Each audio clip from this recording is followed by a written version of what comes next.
I thought Sage and Palo Santo can only do like one thing at a time. Like, I thought Sage can only do negative energies, and Palo Santo can do like, uplift your mood and positivity. That's what I first thought. But it turns out both materials can do a lot more of what people thought it can only do.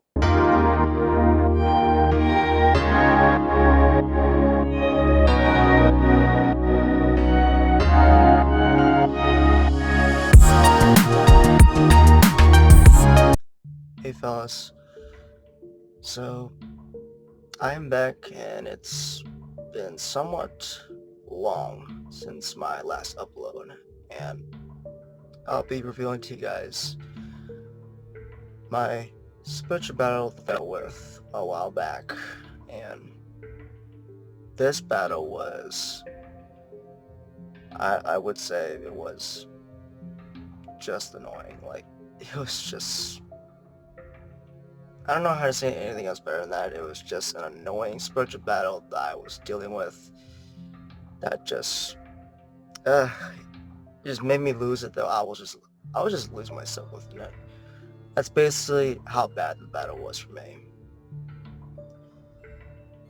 Now, to start from the beginning, I had Paranormal Activity earlier, and I didn't think it was a big deal because I thought it was my spirit guides that were like doing this to me, but I realized that was not the case. So, to start this off, I had an unexplainable knock on my door right here. It's right here, you guys can see it, but it's just right there. So, in the morning, I would get this unexplainable knock, and I'm like, why? Like, I thought, I was asking my spirits, why are you guys waking me up? Like, it's fine, but my spirits don't do that, which it was my first thought. I thought my spirits were doing it, but that's not them. So I just shrugged it off and be like, let me sleep a little bit more. Because I like to sleep a little bit more in these days. And so later on, I uh, I encountered it again, and I was getting a bit flustered, but not too much. And then I think I can't remember the exact date on this because I did not document all this at all. I did not. So uh, this one unexplainable encounter I had in my room. This was so out of the blue that I was not prepared for. Um, this light up here I have, you guys cannot see it, but it it is pretty bright light, and for some reason in the morning, that light went on its own, but only for a split second. So I was like, what the hell? I didn't even turn that thing on. I didn't hear the switch go off. So whatever spirit is in the house somehow was able to activate that light, which was totally unexpected for me. So I decided to shrug that off again, and then in the shower, when I got done, I was trying to dry myself up, and then unexpectedly, actually no, I wasn't actually drying myself up. I was actually still in the shower. Um, I was confused, like, who the hell knocked on the bathroom door? Because I actually had this experience before, but I I was thinking to myself, did I make the same mistake again? Because there's no way. Like, I've actually practiced closing portals on my own with my own magic, because every time you astral project, you are opening some portal, which you are going to the spirit realm. That's basically what you're doing. I always close that pretty much every morning, because I astral project pretty much daily almost. So I was like, did I forget to do something? Because I know for sure, like, I closed the portal earlier, like that specific morning. before I took a shower that day. So I was like, you know what? I decided to shrug that off, as always, and then I got the unexplainable knock again. So I'm like, is it my astral travels that are affecting this? Is it because of me opening portals? And then all of a sudden, I was like, you know what? I'm gonna have to contact my friend about this because I don't know what's going on. So, it took a while for her to respond, which I was very patient about it. But she did had some other things going on, but she did tell me that she was gonna have the spare time to give me suspicious insights about what is truly going on in my house. So on March 7th, that was the day I found out the truth of what's going on. The issue was that the spirit that's in the house was actually blocking her off, which I was like, it doesn't really surprise me. It's blocking her off, but I still rely on her abilities, and she's a bit better than I am. I don't really go too far into this stuff, even though I should be, but I'm not ready just yet. Anyway, when I got the information, she told me the truth that there is a negative spirit, but the type of negative spirit was something that I was not prepared for. So this is gonna sound pretty shocking, and this actually shocked me myself. I was not prepared for this. Turns out that I have a negative elemental spirit. And I was like, in my mind, like, what? Because the funny thing is that I was actually chatting with another friend of mine, and we were just talking about elemental spirits, because I know there's different ones.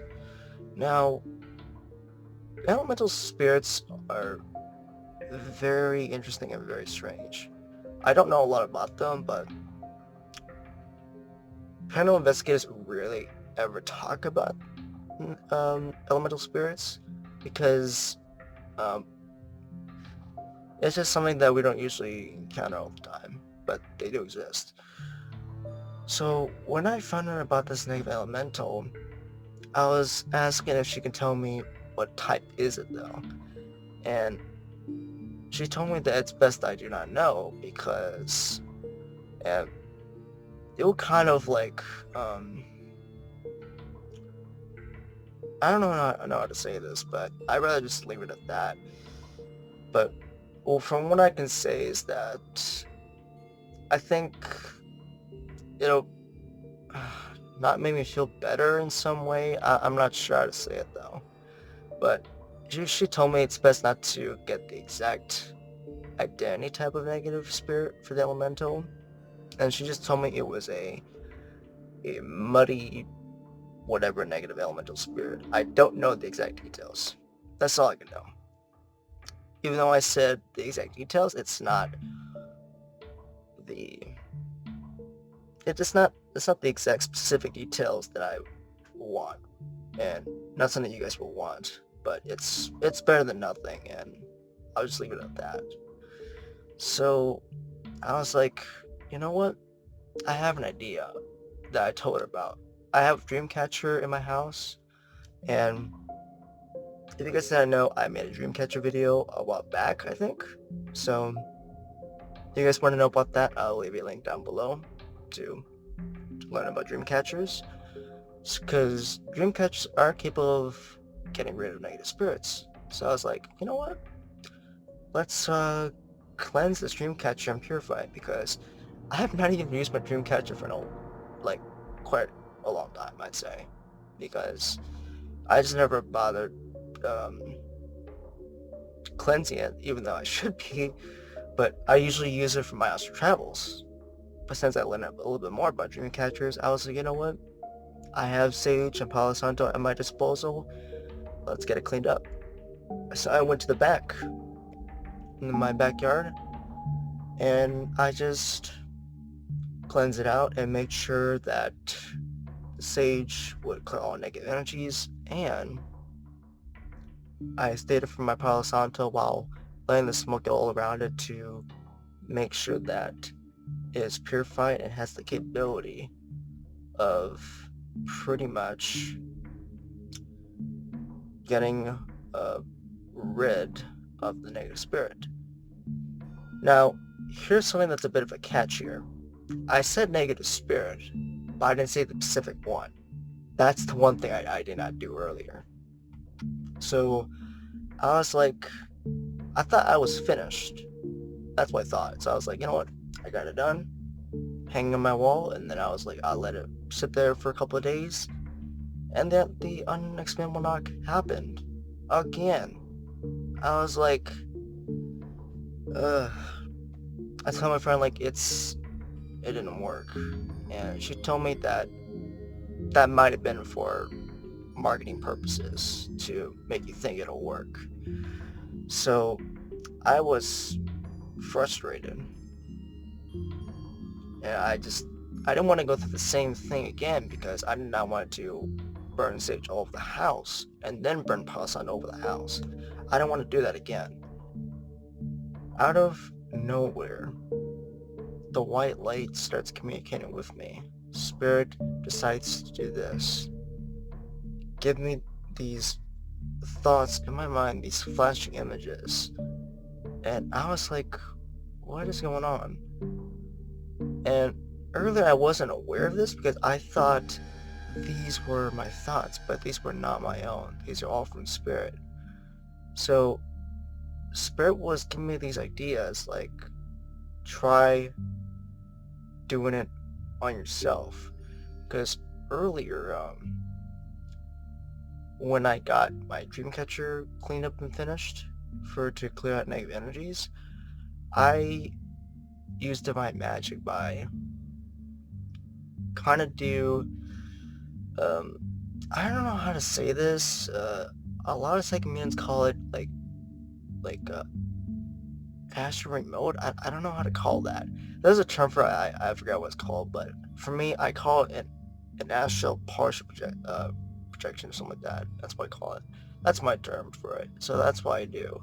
I usually lay in bed, meditate, and then I envision myself going out of my body, even though I'm still in my main body, but I can envision myself going out of my body to kind of cleanse the area.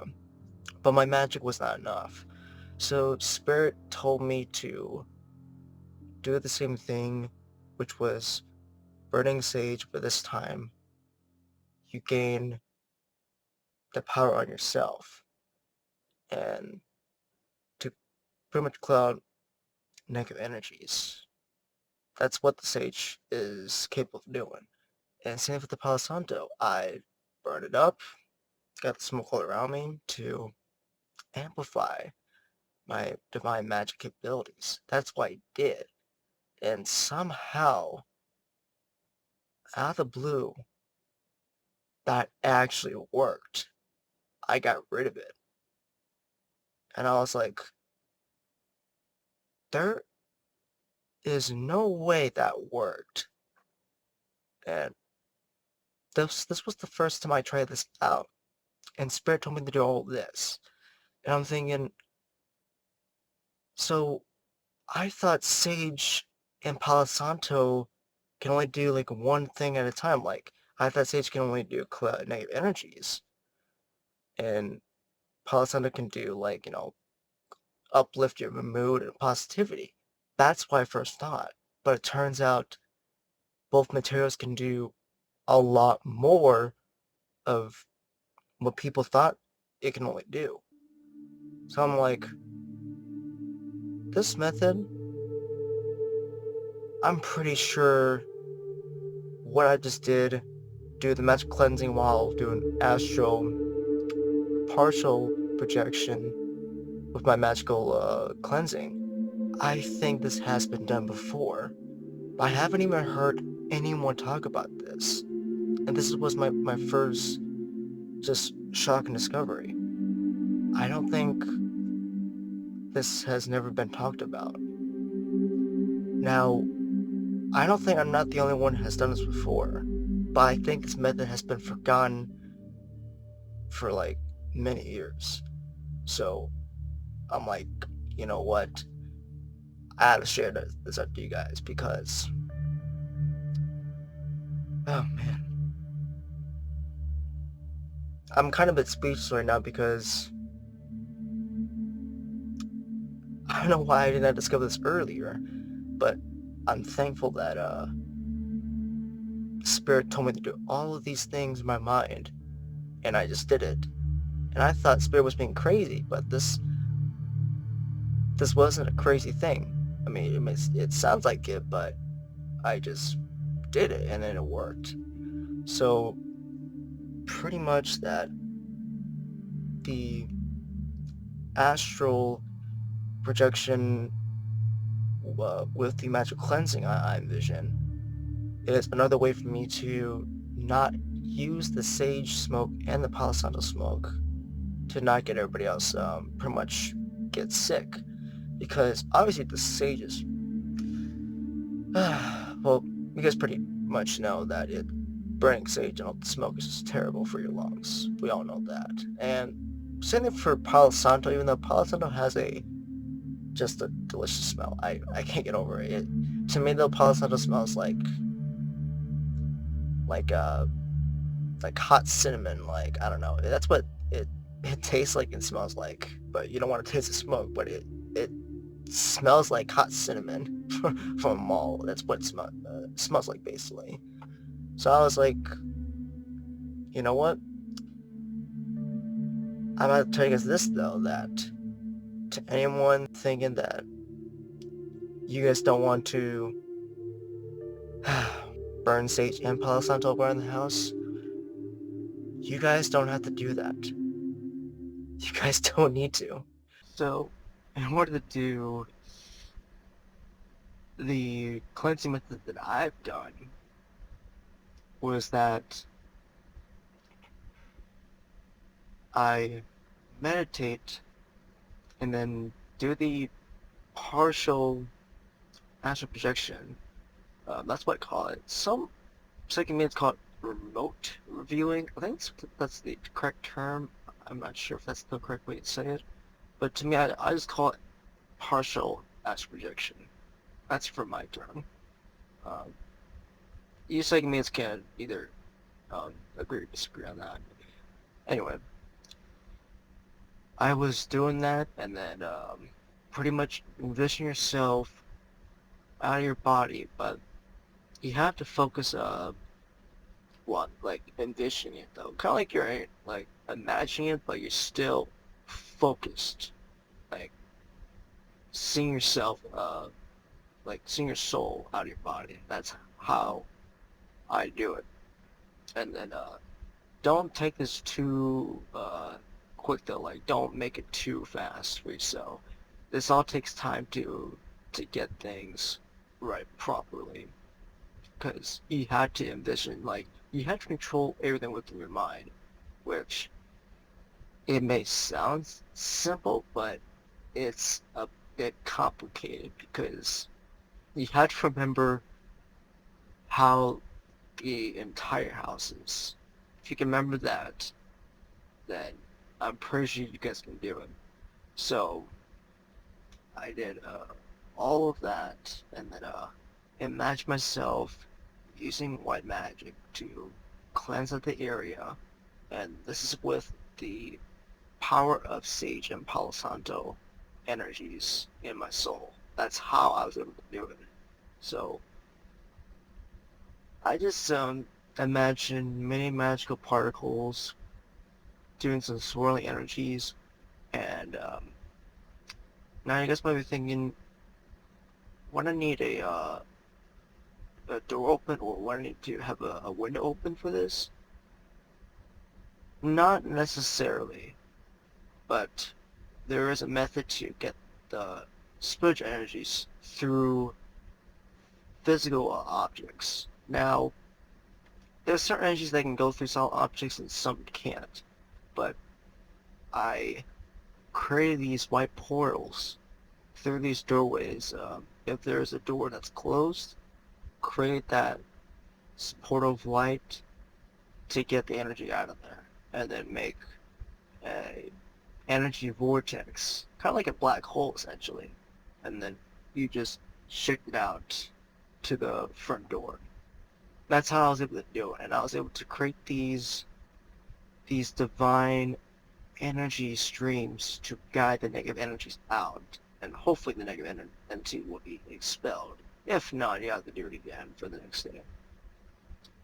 And you have to focus on that for, I'd say, a couple minutes, I guess. I'm not trying to say it, but just do that, and then once you guys think that you have cleared enough negative energies and just expel that out of your house for good, make sure to envision every portal that you've manifested on each doorway.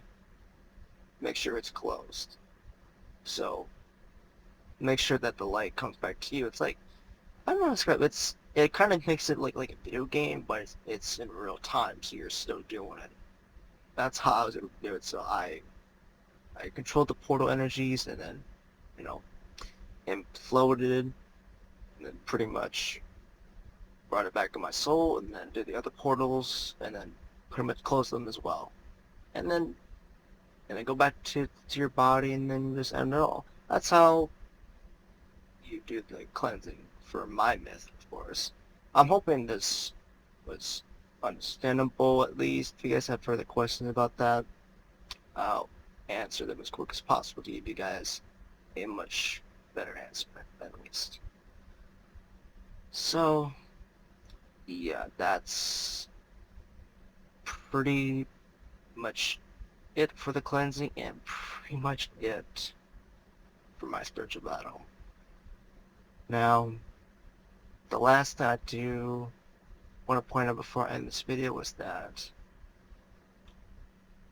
the Sage and the Palo Santo can do more than what people thought it can do. So even though Sage is capable of clearing out negative energies, you can't actually do it on yourself and then gain the power capabilities within it. And same thing for the Palo Santo. Even though like Palo Santo can fill in empty space with positive energy, but you can actually amplify divine magic a bit further. So to any mystics out there that are possibly dealing with negative energies, you guys don't, well, ladies of course, I don't know why I said that, but you ladies can pretty much burn the sage to give you current negative entities and clear out negative spirits in your home. And pretty much use the Palo Santo to boost your magic even further, and pretty much do the cleansing process through astral parts projection. Just remember, it's you have to make sure you remember your entire house, like pretty much how everything, like how was it in your basement, how was it in your garage, and so on. You just gotta remember that, and then slowly imagine walk yourself down and then do the cleansing, and that's it. So yeah, hopefully this was very enlightening about the Sage and Palo Santo. I'm definitely gonna keep doing this every single time, whenever I need to. Hopefully you guys have learned something very, I don't understand anything else, but it's just a major discovery for me. Long life to all of you guys, and as always, stay shining out there. I'll see you guys next time.